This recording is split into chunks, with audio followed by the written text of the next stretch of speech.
हाँ तो बधाई हो। भारत के ऊपर 25% का भारी भरकम टैरिफ लग गया है और अभी पेनाल्टी लगनी बाकी है। अब ये 50%, 100% या 500% ये कितने का होगा ये पता ही नहीं है। और उसके साथ ही अमेरिका ने पाकिस्तान के साथ ऑयल का भी ट्रेड कर लिया है और ट्रंप ने ये भी कहा है कि चांस है कि फ्यूचर में भारत पाकिस्तान के साथ ऑयल खरीदे। तो यहाँ पे मैं ट्रंप को एक बात कहना चाहूँगा, सॉरी सर, ऐसा तो नहीं हो पाएगा। और यहाँ पे मैं ना आपको ये कांग्रेसियों, चमचे और नीले कबूतरों की ना पोल खोलूंगा। आप सबको पता है कि अभी कुछ टाइम पहले जब अमेरिका में रह रहे जो भारतीय अवैध तरीके से अमेरिका में रह रहे थे, जब उन्हें ट्रंप द्वारा हथकड़ियों में बांध के भारत भेजा गया तो ये चमचे चिल्ला रहे थे, देखो देखो मोदी डर गया। और अब जब मोदी ने ट्रंप की फालतू सी बातों को नहीं माना और हमारे देश के ऊपर 25% टैरिफ लग गया, तो अब यही चमचे और नीलो कबूतर चिल्ला रहे हैं कि देखो देखो मोदी की ऐतिहासिक ब्लंडर हो गया। मतलब ये इतने दोगले हैं ना कि ये हगते हैं चमचे और उसे खुद खाते हैं, फिर हगेंगे फिर उसे खाएंगे। देखो एक बात आप समझ लो,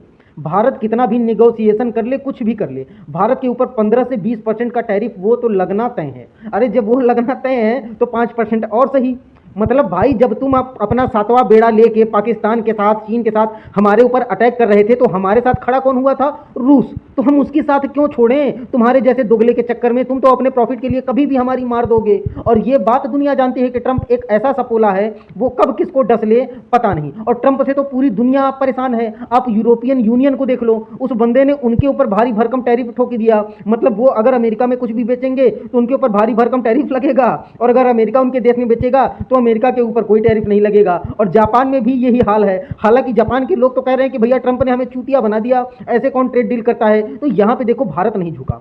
और यहाँ पे जो एक समझने वाली बात है ना, देखो अमेरिका की नज़र है हमारे एग्रीकल्चर सेक्टर पे, खास तौर पे हमारे डेयरी सेक्टर पे। और आप सभी को पता है हमारे देश के करोड़ों किसानों की जो आजीविका है ना, जिसे रोजी रोटी बोलते हैं, वो इसी डेयरी सेक्टर और एग्रीकल्चर सेक्टर्स में चलते हैं। और ट्रंप को यहीं पे एंट्री चाहिए। और आपको बता दूं कि ट्रंप का जो मेन टारगेट है ना, वो हमारा डेयरी सेक्टर है, क्योंकि ये दिन दूने रात चौगुने रफ्तार से ये ग्रो कर रहा है। और आप सभी जानते हो कि अमेरिका में देखो क्या होता है ना, ये जो मवेशी होते हैं ना, गाय भैंस वैस ना, उनके चारे में उन्हें नॉनवेज खिलाया जाता है। जैसे दूध, जैसे खून हो गया, उसे चारे में मिला के सुखा लिया जाता है और उन्हें मवेशियों को खिलाया जाता है, जिससे कि उनका जो मिल्क का प्रोडक्शन होता है ना, वो बढ़ जाता है। तो अमेरिका चाहता है कि वही मिल्क वो भारत में बेचे। आप सभी को पता है कि हमारे देश में बहुत सारे लोग, करोड़ों की संख्या में ऐसे लोग हैं जो वेजिटेरियन हैं। और जब हमारे देश में वो मिल्क आएगा जो ब्लड से बना हुआ होगा, तो सोचो हमारे धर्म, हमारी आस्था, हमारे कल्चर की बैंड बजाने में वो तनिक भी देरी नहीं लगाएगा। वैसे हम खुद